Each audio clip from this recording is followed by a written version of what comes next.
함께 한번 읽어볼까요? 자, 시작. 그러므로 나의 사랑하는 자들아, 너희가 나 있을 때뿐 아니라 더욱 지금 나 없을 때에도 항상 복종하여 두렵고 떨림으로 너희 구원을 이루라. 너희 안에서 행하시는 이는 하나님이시니 자기의 기쁘신 뜻을 위하여 너희로 소원을 두고 행하게 하시나니. 아멘. 우리 가정에서 우리 자식을 교육시키고 또 키워가는 것보다 더 중요한 일은 없을 것입니다. 왜 그렇게 빼빠지게 일해야 됩니까? 자식 교육시키기 위해서 그렇죠? 기도 제목이 뭐예요? 또 무엇이 고민입니까? 전부 다 누구 문제예요? 자식 문제예요. 그래서 이 자식들을 어떻게 하면 더 훌륭하게 키우고 더 행복하게 살아갈 수 있도록 건강하게 그렇게 키워내는가 하는 것이 우리들의 가장 큰 문제입니다. 일생을 통해서 놓지 못하고 골몰하는 우리의 과제예요. 자, 그런데 우리 아버지이신 하나님에게도 그 자녀들을 이렇게 길러가시는 것이 가장 중요한 문제인 줄로 믿습니다.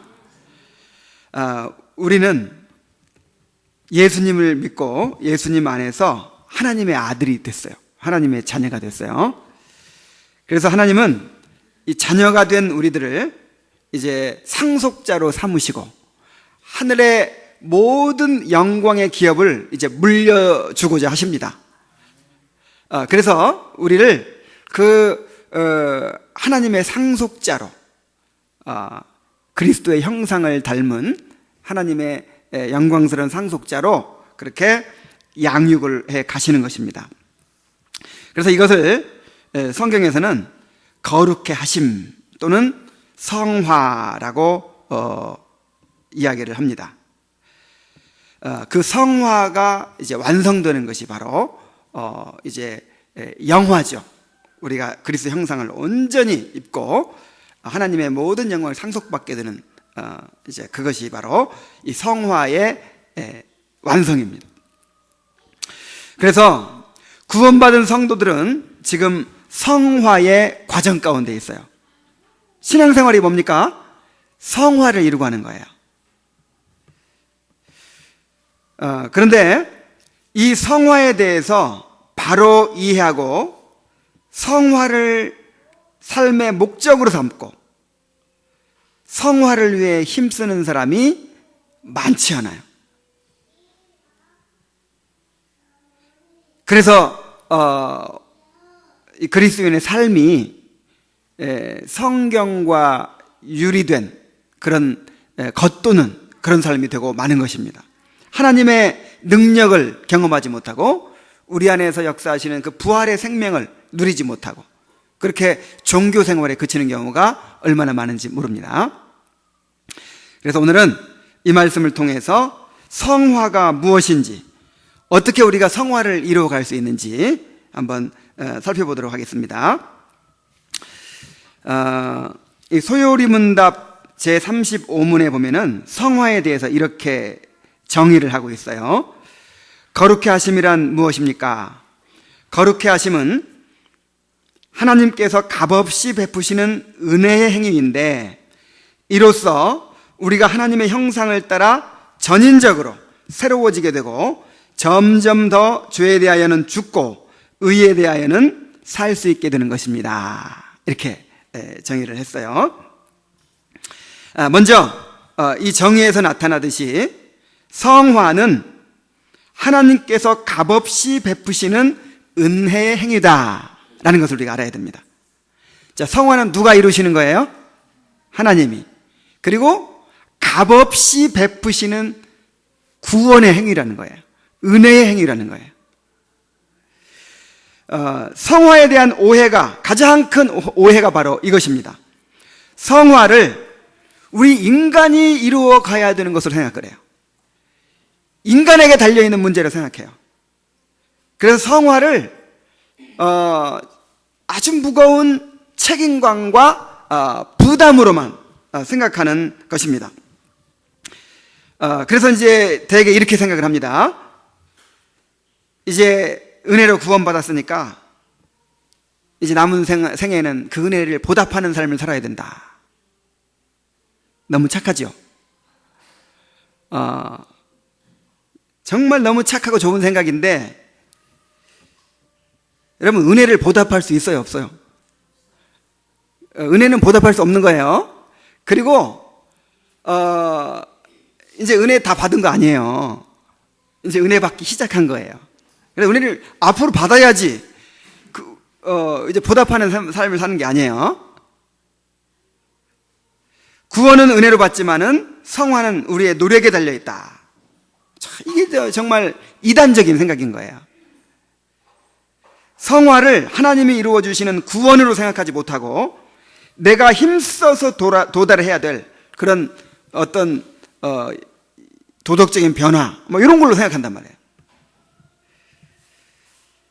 또 성화는 구원과는 상관이 없고 성화가 전혀 없어도 천국 가는 데는 아무 문제가 없다.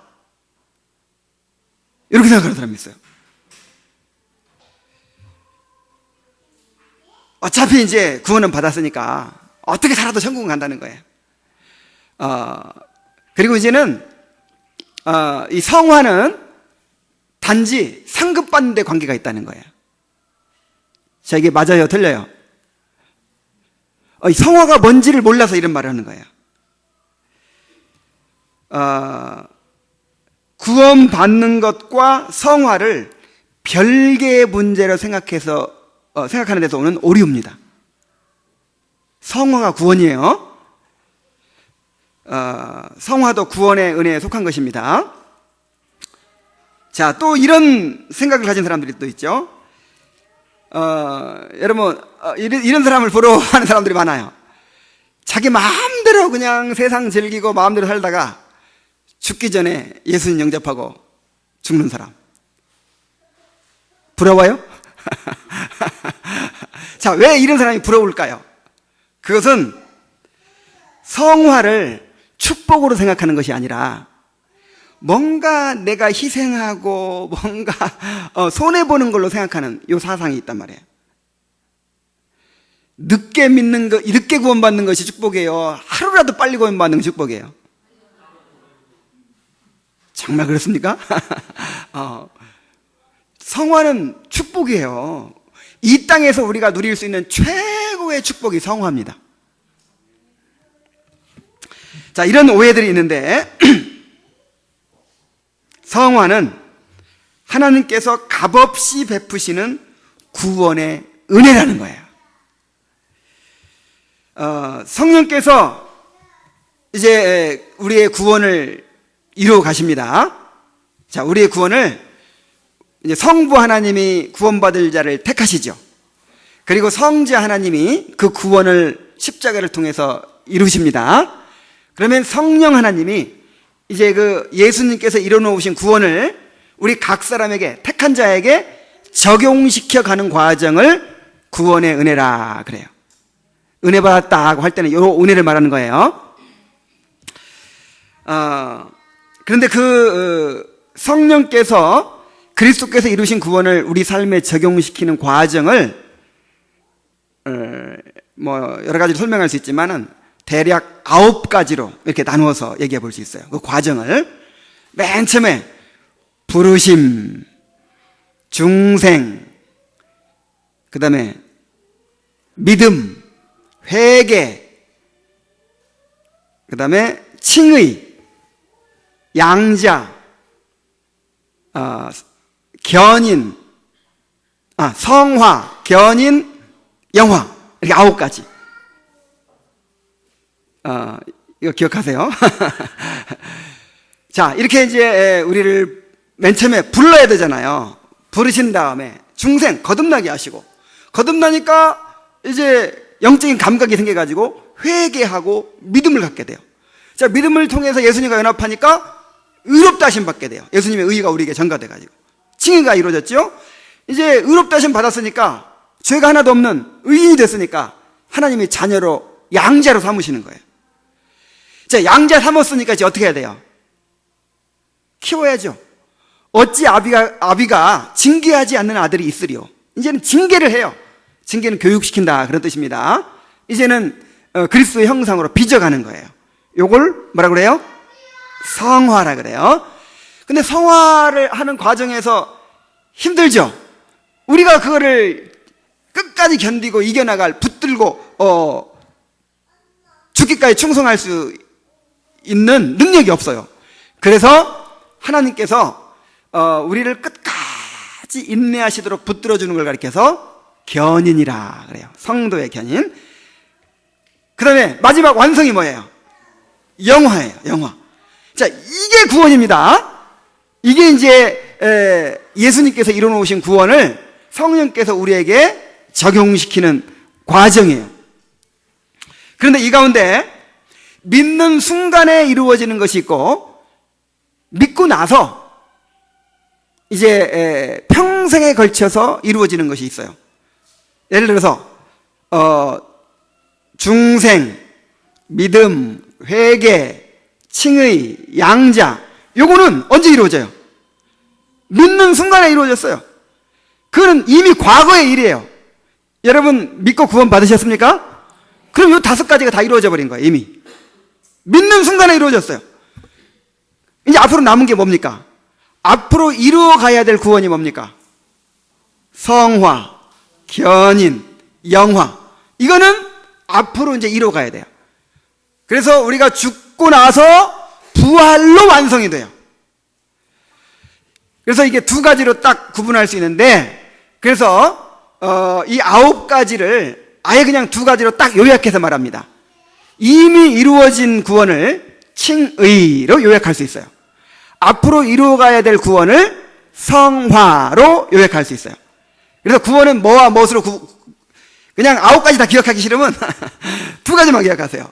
구원은 무엇과 무엇으로 구성이 되는 거예요? 칭의와 성화. 그러니까 칭의와 성화가 구원입니다.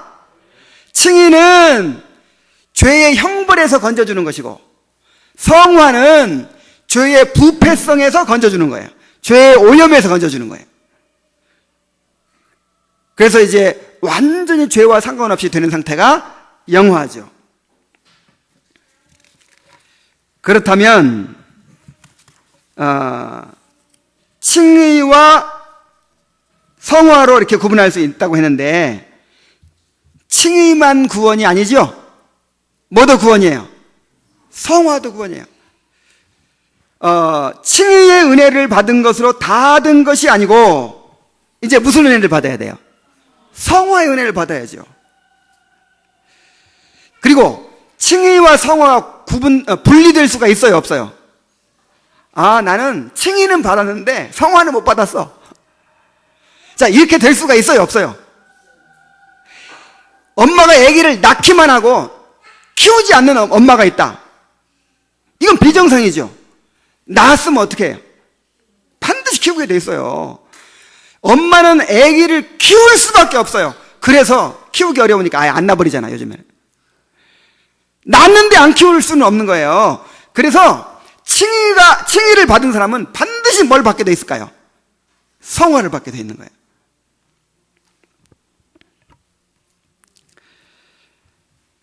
다시 말씀드립니다. 칭의와 성화는 붙어 있는 거예요. 우리가 논리적으로 그냥 이렇게 이해하기 쉽게 구분해서 말하는 거지, 사실은 구원이 뭐 이렇게 따로따로 한 토막 한 토막 떨어져 있나요? 구원은 하나죠. 칭의와 성화 하나인 거예요, 하나. 그래서 진짜 구원받았는지 뭘로 알 수 있냐면, 성화가 따라오나 안 따라오나 그거 보고 알 수 있는 거예요. 맞습니까? 왜냐하면 붙어 있는 것이기 때문에.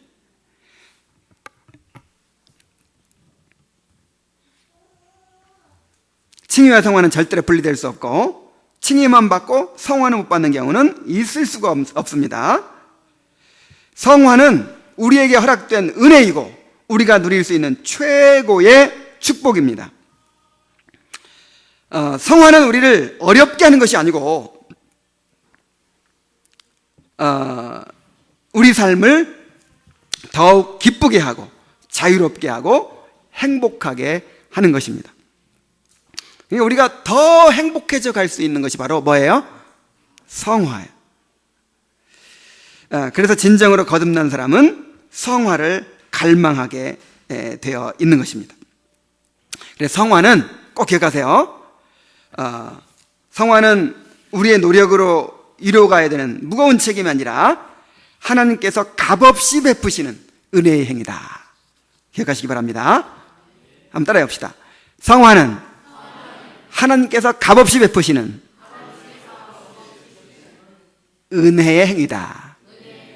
하나님이 하시는 행위예요. 그것도 은혜로, 100% 은혜로 이루시는 행위입니다. 그러면 실제 성화를 이루어간다는 게 뭔가? 그 성화의 성격이 무엇인가? 그를 말씀드리자면은, 성화란 죄에서 벗어나 그리스도를 닮아가는 것입니다. 간단하죠? 소극적인 면에서는 죄에서 벗어나는 것이고, 적극적인 면에서는 결국 예수님 닮는 게 성화예요. 그러니까 성화는 자연적으로, 도덕적으로 뭔가 인간의 결심을 통해서, 의지적인 노력을 통해서 개선돼 가는 것이 아니에요. 그것과 상관없어요. 교회 생활 오래 하다 보면은 아무래도 교회에서 항상 설교 듣고 또 이렇게 하다 보니까 좀 착해지겠죠. 술 먹던 사람 술 안 먹고, 담배 피던 사람 담배 안 피고, 나쁜 습관 고치고, 그리고 맨날 교회에 올라오려고 하다 보니까 나쁜 친구들하고 어울릴 기회도 없어가지고 도덕적으로 점점점 선해지죠. 또 그런 것도 있고요. 사람이 나이가 들면요, 철이 들어가지고 아주 선해지는 경우가 있어요. 요런 거를 성화와 착각하면 안 돼요. 이런 거는 꼭 성령님이 아니라도, 복음이 아니라도 이루어질 수 있어요. 그래서 안식교 다니면서 착해진 사람 얼마나 많은지 몰라요. 신천지 가가지고 착해졌다는 사람도 있어요. 신천지 가가지고 생활이 바뀌었다는 사람도 나 봤어요. 이건 불교 가가지고도 그렇게 성공을 향해서 그냥 욕심을 부리고 막 그렇게 짓밟고 하던 사람이 불교를 믿으면서 욕심을 다 비우고 남에게 나누는 삶을 살게 된 이런 사람도 있어요, 없어요? 이런 건 성화예요, 아니에요? 아니에요. 구분해야 된단 말이에요. 일반 은총에 의해서 인간적인 의지로 도덕적인 개선이 이루어지는 것과 성령께서, 그리스도께서 이루신 구원을 적용시키는 그런 성화와는 근본적으로 다르단 말이에요. 이것은 새 생명에 의한 것이고, 새로운 본성에 의한 것이고, 하나님을 알아가는 것이고, 거룩을 갈망하는 것이고, 하나님을 더 사랑하게 되는 것이고, 하나님을 즐거워하게 되는 것입니다. 그래서 이제 이 성화의 모습을 더 자세히 묘사하자면, 첫째로는 죄의 지배력이 점점 소멸되는 것입니다. 우리는 죄의 지배에서 벗어났죠? 구원받은 사람은 죄가 더 이상 지배할 수 없습니다. 그러나 죄의 잔당이 아직 남아있어요. 이 죄의 오염이 남아있어서 때때로 죄의 지배를 받아요, 안 받아요? 받아요. 영구적으로 죄가 지배할 수는 없지만 순간적으로 죄의 지배를 받아요. 그런데 성화되어 간다는 것이 무엇이냐? 그 죄의 세력이 점점 약해지는 거예요. 결핵에 걸린 사람이 있었는데 약을 계속 복용하다 보니까 결핵균이 어떻게 돼요? 점점 세력이 약해져. 그거하고 똑같아요. 처음에는 죄가 우리 안에서 막 결핵균이 번성하는 것처럼 우리를 지배해가지고 자꾸만 죄 쪽으로 향하고 죄의 지배를 받고 그러는데, 계속 우리가 은혜를 받고 하다 보면은 이제 은혜의 약을 복용하는 거죠. 신약, 구약을 막 복용해요. 그러다 보니까 이 죄의 세균이 점점 힘을 잃어가지고 이제는 우리를 지배하지를 못하는 거예요. 완전하게 될 수는 없지만은, 그러나 점점 세력이 약해지는 거예요. 이것이 성화입니다. 그 다음으로는 점점 더 영적인 생명과 힘을 얻는 거예요. 자, 우리 안에 새 생명이 있죠. 새로운 본성이 있죠. 이게 처음 구원받을 때는 씨앗의 형태로 심겨진 거예요. 아직은 약해요. 그런데 계속 또 은혜를 받다 보면은 죄의 세력은 점점 소멸돼 가는데 우리 안에 있는 이 영적인 힘과 생명력은 점점 충만해진단 말이에요. 그래서 에베소 3장 16절 19절에 이렇게 말했습니다. 그의 영광의 풍성함을 따라 그의 성령으로 말미암아 너희 속사람을 능력으로 강건하게 하시오며 믿음으로 말미암아 그리스도께서 너희 마음에 계시게 하옵시고 너희가 사랑 가운데서 뿌리가 박히고 터가 굳어져서 능히 모든 성도와 함께 지식에 넘치는 그리스도의 사랑을 알고 그 너비와 길이와 높이와 깊이가 어떠함을 깨달아 하나님의 모든 충만하신 것으로 너희에게 충만하게 하시기를 구하노라. 이게 바로 성화예요. 이것이 우리 속사람이라고 하니까 또 심리학적으로 해석하면 안 돼요. 속사람이 강해 열등감이 없어져 뭐 이런 게 아니에요. 속사람은 바로 우리의 영적인 생명을 말하는 거예요. 영적인 생명이 점점 막 힘을 얻는 거예요. 그리고 하나님의 사랑에 딱 뿌리가 박히고 그 사랑을 깨닫는 것이 점점 막 풍성해져 가지고 하나님의 모든 충만을 우리가 누리게 되는 거예요. 하나님의 모든 충만한 것으로 충만하게 하시기를 구하노라. 차고 넘치는 삶, 이게 충만이에요. 멋지죠? 우리 한번 따라해 봅시다. 차고 넘치는 삶. 이게 그리스도인의 삶이에요. 그리스도인의 삶은 그냥 뭔가 부족하고 그냥 아이고 언제 복 주시나 이런 삶이 아니에요. 복을 받아가지고 그냥 차고 넘치는 사람이 그리스도인의 삶이에요. 복 받았어요? 못 받았어요? 받았는 데는 힘이 없어요. 차고 넘쳐가지고 그냥 우리 안에 있는 그리스도의 생명이 흘러 넘치는 거예요. 흘러 넘치는 것이 전도예요. 흘러 넘쳐가지고 와서 하나님 앞에 찬양하는 거예요. 흘러 넘쳐가지고 와서 그냥 하나님 앞에 헌신하는 거예요. 흘러 넘치는 삶, 차고 넘치는 삶, 이것이 성화예요. 그리고 실제적으로 점점 실생활 속에서 이 성결이 이루어집니다. 고린도후서 7장 1절에 그런즉 사랑하는 자들아 이 약속을 가진 우리는 하나님을 두려워하는 가운데서 거룩함을 온전히 이루어 육과 영의 온갖 더러운 것에서 자신을 깨끗하게 하자. 그래서 우리의 마음과 말과 행동에서 우리의 모든 실생활에서 가정에서 직장에서 교회에서 우리가 가는 모든 곳에서 점점 죄로부터 멀어지고 점점 주님과 동행하고 주님께 순종하게 되는 것, 거룩하게 되어지는 것, 이것이 성화입니다. 계속해서 죄를 미워하는 마음, 슬퍼하는 마음, 죄를 버리고자 하는 마음이 커져요. 이게 성화예요. 그러니까 바리새인들이 이룬 의가 성화예요, 아니에요? 왜 아니죠? 그거는 인간의 본성으로 이룬 거라니까. 인간 본성으로 바리새인만큼 될 수 있어요. 최대치. 이 세상 사람들도요, 진짜 선하고 착한 사람들 진짜 많습니다. 야, 정말 어떻게 저렇게 착하게 살 수 있을까 하는 사람들 많아요. 그게 성화예요, 아니에요? 아니에요. 성화는요, 이 죄를 슬퍼해요. 그러니까 하나님 앞에서 이 죄를 인식하거든요. 이 죄가 나쁜 거니까 짓지 말아야 돼. 요거는 세상 사람도 가질 수 있어요. 그런데 나를 향한 하나님의 사랑을 깨달았어요. 하나님을 만났어요. 그러니까 그 하나님 앞에서 이 죄를 인식하게 되는 거예요. 그러니까 이 죄가 너무 미워요. 내가 죄 가운데 빠져 산다는 게 너무 슬퍼요. 그래서 죄를 버리고자 하는 마음을 갖는 거예요. 그래서 점점 죄를 벗어나게 되는 거예요. 그래서 늘 기도가 뭐겠어요? 그의 나라와 그의 의를 구하는 거죠. 하나님의 통치가 온전히 이루어져서 내 삶에 하나님의 의가 실현되기를, 그것이 늘 소원이고 기도 제목이에요. 그래서 점점 죄에서 멀어지는 것입니다. 그래서 결국 점점 주님의 모습을 닮아가는 것이 성화입니다. 고린도후서 3장 18절에 우리가 다 수건을 벗은 얼굴로 거울을 보는 것 같이 주의 영광을 보매 그와 같은 형상으로 변화하여 영광에서 영광으로 이르니 곧 주의 영으로 말미암음이라.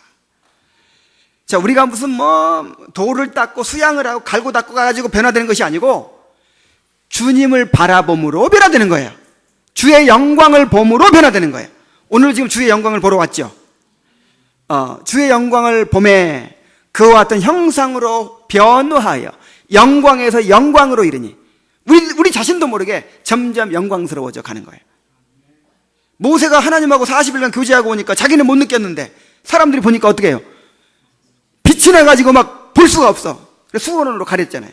그런 것처럼 우리가 막 갈고 닦고 허벅지를 송곳으로 찔러가면서 아니 그런 거 아니에요. 그런 것도 때로는 필요하겠지만은 그런 걸로 억지로 막 변화되는 게 아니라 주님과 동행하며 사는 거예요. 주님과 연합해 사는 거예요. 그러다 보니까 나는 못 느꼈는데 못 느껴야 맞습니다. 아이고 내가 요 정도 착해졌네, 요 정도 흔해졌네. 그럼 성화 아니에요. 성화된 사람은요 자기는 점점 더 죄인이라고 생각하는 게 성화예요. 바리새인이 왜 성화가 아니죠? 인간의 의기 때문에 내가 점점 거룩해지네. 어이구 이러다 천국 올라가겠네 이거. 근데 진짜 성화는요 갈수록 내가 죄인임을 깨닫는 거예요. 죄를 더 깊이 발견하고 깨달을수록 내가 점점 주님을 닮아가게 되는 거예요. 그래서 갈라디아서 5장 22절 23절에 오직 성령의 열매는 사랑과 희락과 화평과 오래 참음과 자비와 양성과 충성과 온유와 절제니. 성령의 9가지 열매, 이게 예수님의 성품을 말하는 것입니다. 근데 이게 무슨 열매? 성령의 열매라는 말은 열매를 누가 맺는다는 거예요? 내가 맺는다는 거예요? 성령이 맺는다는 거예요? 성령이 맺는 거예요. 열매는 내가 맺는 게 아니에요. 열매는 가지가 맺는 게 아니라 나무가 맺는 것이고 뿌리가 맺는 거예요. 가지는 그냥 뭐만 했어요? 붙어있기만 했어요. 붙어있기만 하니까 뿌리에서 나무에서 진액이 올라와가지고 저절로 열매가 맺는 거예요. 우리가 열매 맺는 거 아닙니다. 성령의 열매예요. 성령의 열매. 성령께서 무슨 열매 맺냐면은 예수님을 닮은 성품으로 우리를 변화시켜 가시는 거예요.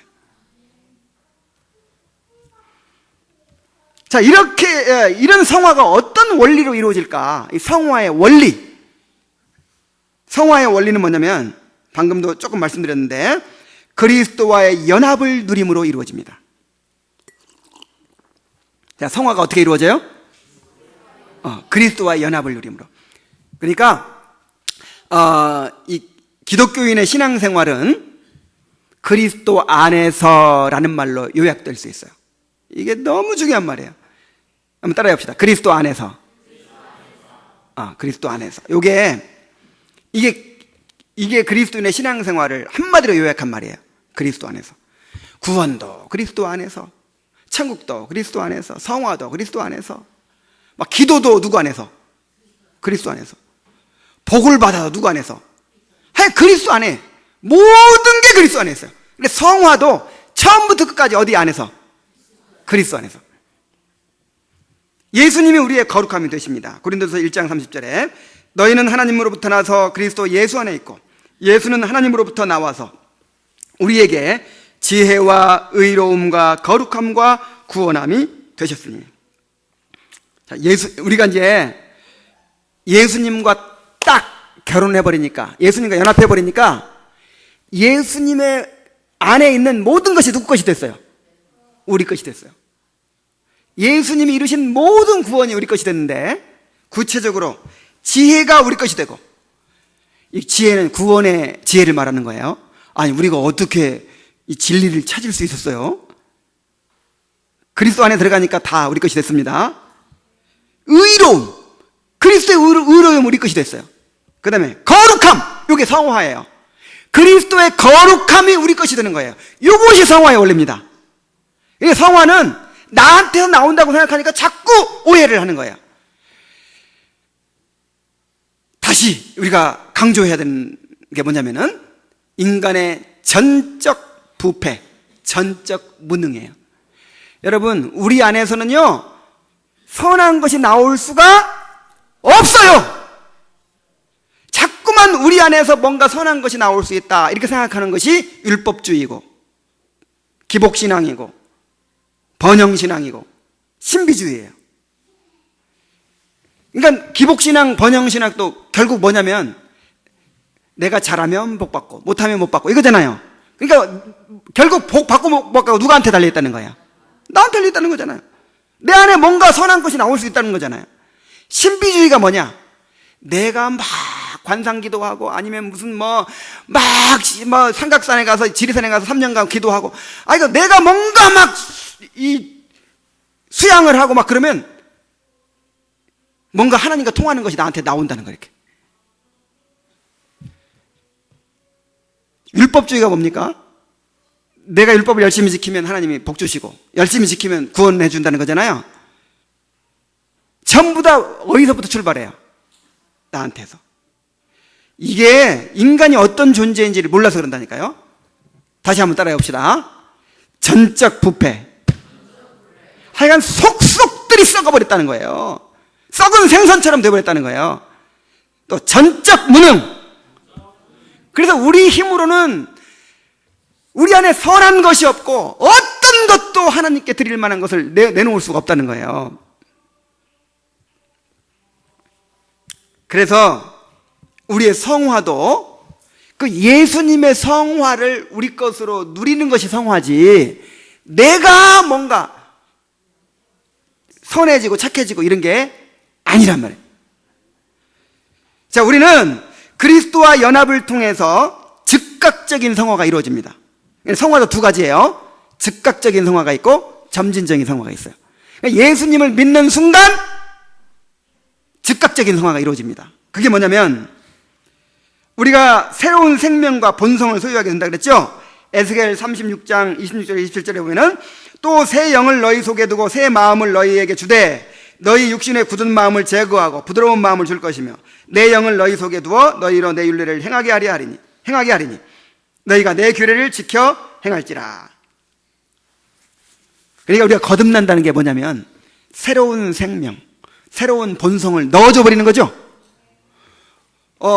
우리가 거듭나기 전에는 영적인 시체와 같아요. 그래서 하나님을 사랑할 수도 없고 알 수도 없고 죄를 미워할 수도 없고 회개할 수도 없고 하나님을 믿을 수 없어요. 그런데 거룩한 본성을 우리의 마음에 집어넣어 버리는 거예요. 이게 거듭남이에요. 그러니까 죄를 미워하기 시작해요. 그러니까 하나님을 알고 싶어요. 그러니까 의에 줄이고 목마르게 돼요. 애통하는 자가 돼요. 그래서 이제 하나님을 사랑하고 즐거워하게 돼요.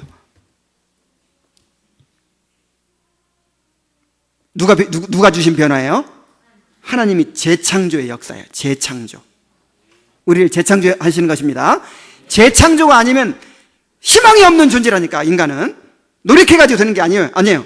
그 다음에 우리는 죄에 대하여 죽었고 의에 대하여 살았습니다.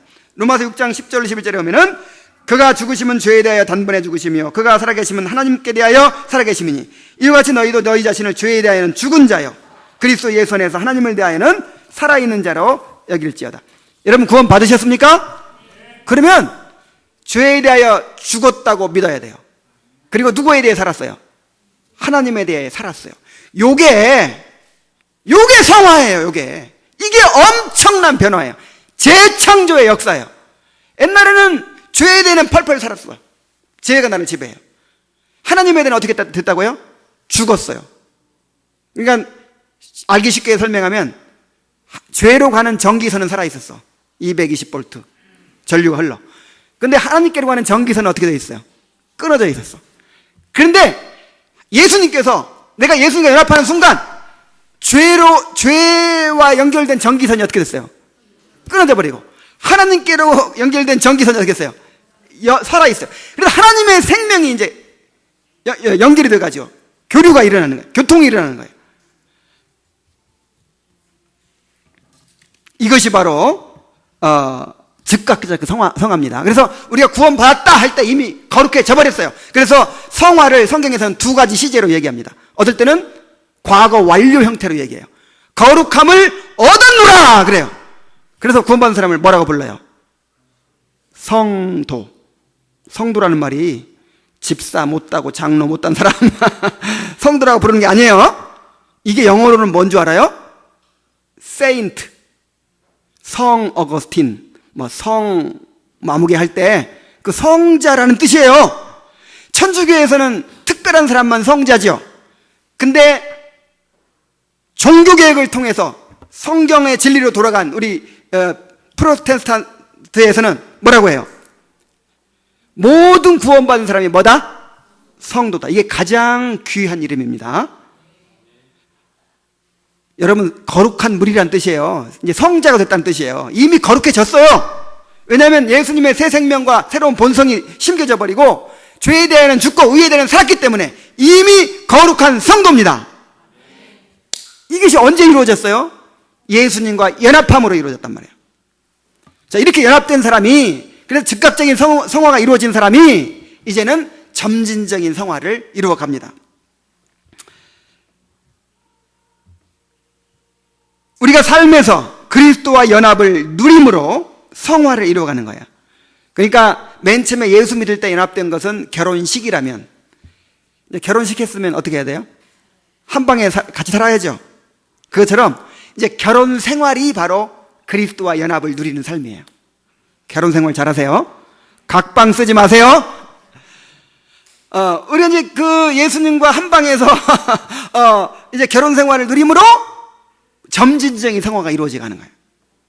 그래, 갈라디아서 2장 20절에 바울이 한 말이 바로 그것입니다. 내가 그리스도와 함께 십자가에 못 박혔나니 그런즉 이제는 내가 사는 것이 아니요 오직 내 안에 그리스도께서 사신 것이라.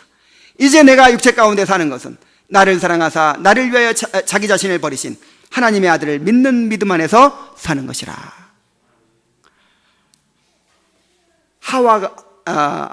하나님께서 아담의 갈빗대를 뽑아가지고 하와를 딱 만들어가지고 그냥 8등신 미인을 딱 갖다 주니까 아담이 뭐라고 그랬어요? 내 살 중에 살이요 내 뼈 중에 뼈라 그랬죠. 이게 무슨 말이냐면 네가 나다 그 말이에요. 이 하와가 누구라는 거예요? 나라는 거예요. 그만큼 서로 연합된 관계를 말하는 거죠. 근데 바울 사도의 고백을 보세요. 이제는 내가 사는 것이 아니래요. 내 안에 누가 사신다? 그리스도께서 사신다. 이제 내가 육체 가운데 사는 것은 내가 이제 똑같이 살아가죠. 구원받은 후에도 육체를 입고 살아가죠. 근데 어떤 점이 다르냐? 육체 가운데 사는 것은 나를 사랑하사 나를 위하여 자기 몸을 버리신 하나님의 아들을 믿는 믿음 안에서 사는 것이라. 이제 예수님과 연합을 누리는 삶이야. 연합을 누리는 삶. 그냥 예수님과 같이 살아요. 같이 사랑하고 같이 그냥 같이 그냥 연합해 살다 보니까 내가 어떻게 돼요? 점점 성화가 이루어져 가는 거예요. 그래서 즉각적인 성화건 점진적인 성화건 무엇을 통해서 이루어진다? 그리스도와의 연합을 통해서 이루어진다. 그리스도 안에 있는 성화가 내 것이 되는 것이다 하는 것을 기억하시기 바랍니다. 그래서 성화를 그리스도 연합을 계속 이루려면 뭐가 필요할까요? 한 집에 주인이 둘이 될 수 있어요, 없어요? 왕이 둘이 될 수 있어요, 없어요? 근데 내가 지금까지 왕으로 살아왔거든.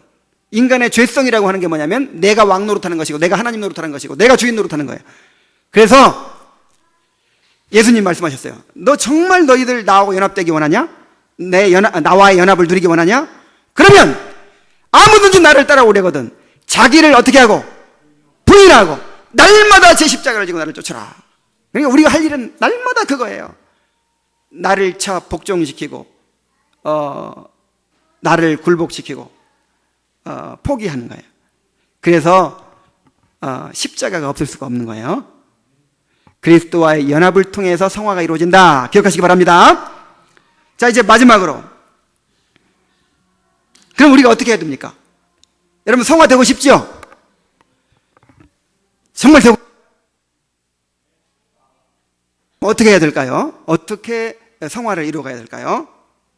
성화는 하나님과 협력으로 이루어진다는 것을 또 알아야 돼요. 아니 아까는 하나님이 일방적으로 이루시는 은혜라고 하더니 또 하나님과 인간이 어떻게 이루어간다? 협력해서 이루어지는 사역이다. 그러니까 기독교 신앙은 항상 역설이에요. 역설. 성령이 아니면 깨닫지 못해요. 그래서 이 처음부터까지 기독교 신앙은 논리적으로 맞지 않아요. 잘 들어보세요. 이 성화가 하나님과 인간의 협력으로 이루어지는 이제 역사라고 하는 게 무슨 뜻이냐면은, 하나님께서 성화를 이루시는데 우리 인간의 의지를 사용해서, 의지를 통해서 이루신다 하는 거예요. 자, 우리 오늘 본문 한번 봅시다. 빌립보서 2장 12절. 그러므로 나의 사랑하는 자들아, 너희가 나 있을 때뿐 아니라 더욱 지금 나 없을 때에도 항상 복종하여 두렵고 떨림으로 너희 구원을 이루라. 여기서 말하는 구원이 뭐죠? 성화죠? 성화, 이제 앞으로 이룰 구원, 이루어가야 될 구원, 성화를 말하는 건데, 이 성화를 누가 이루라는 거예요? 누구 보고 이루라는 거예요, 지금? 우리 보고 이루라는 거잖아요. 두렵고 떨림으로 너희 구원을 이루라. 우리 보고 구원을 이루라는 거예요. 그래서 여기만 보면 우리가 이루어야 되는 것 같은데, 13절에 보세요. 너희 안에서 행하시는 이는 하나님이시니. 자, 누가 행하신다고요? 여기 보니까 또 하나님이 행하신대. 하나님 어떻게 행하시느냐? 자기의 기쁘신 뜻을 위하여 너희에게 소원을 두고 행하게 하시나니. 자, 이 빌립보서 2장 12절과 13절을 잘 묵상하고 깨달으시기 바랍니다.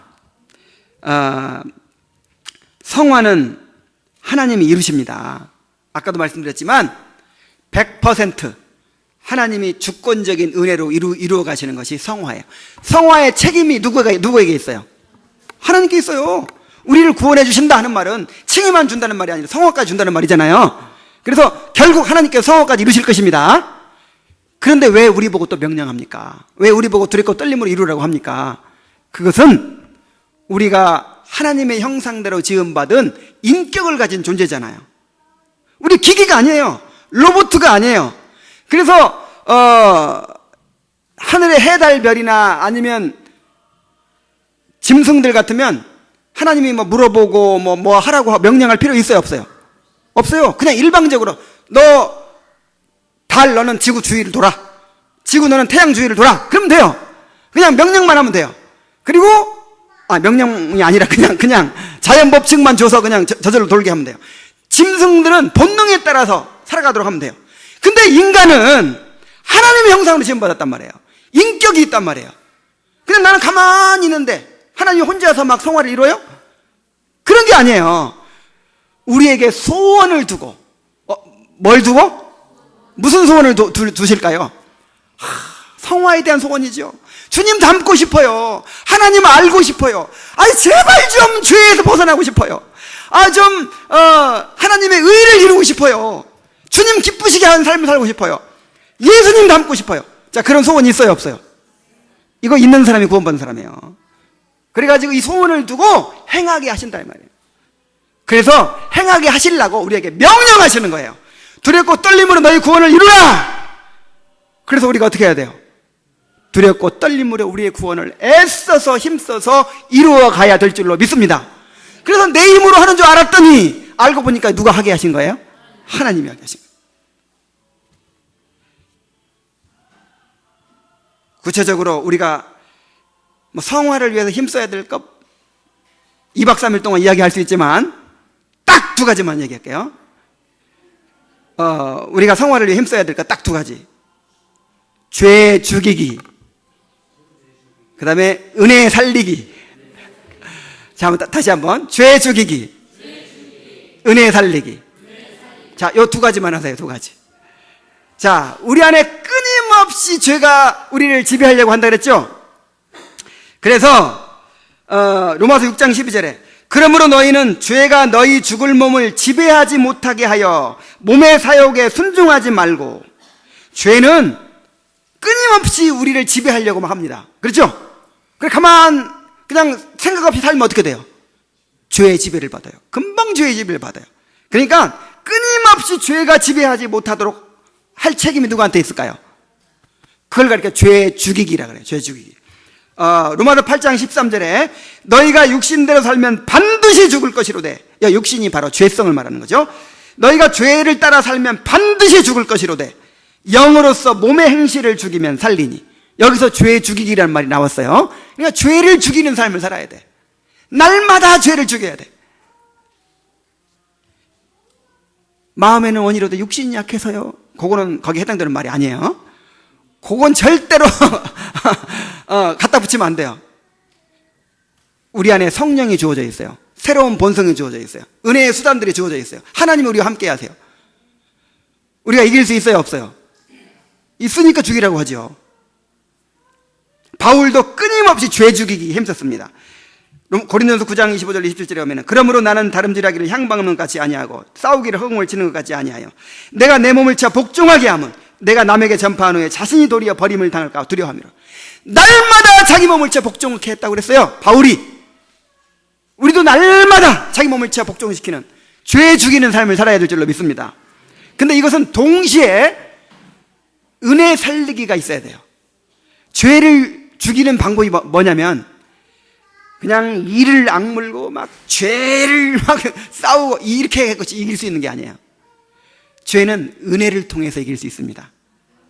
오늘 따라해보세요. 은혜가 죄를 이긴다. 은혜라는 게 뭐냐면 찬양 집회에 가가지고 그냥 그 음악 소리와 그 찬양 부르는 소리, 뭐 주님 사랑해요 하고 찬양 부르는데 그냥 눈물이 나고 하나님 나를 얼마나 사랑하는지 깨달아지고 막, 요거 은혜 아닙니다. 이런 걸 은혜라고 하면 안 돼요. 이건 그냥 감동받은 거예요.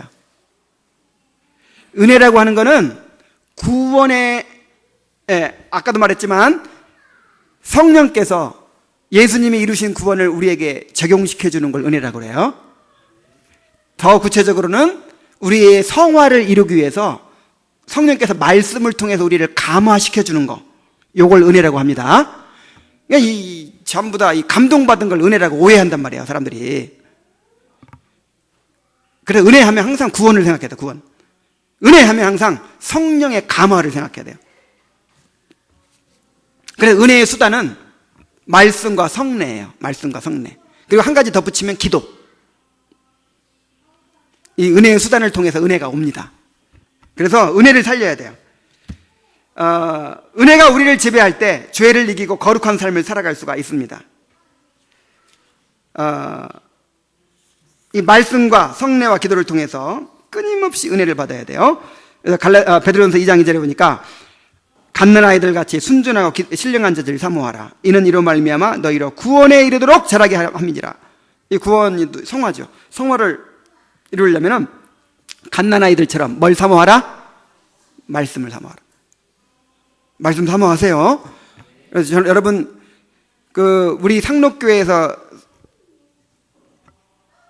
약속한, 우리 공동체가 약속하고 드리는 모든 예배에 다 참석하세요. 다. 이게 성도의 의무예요, 의무. 근데, 또 이제 인간인지라, 또 직장도 늦게 끝나고 다 할 수 없죠. 그러면 최소한 말씀이라도 다 들으세요. 정말 그래야 됩니다.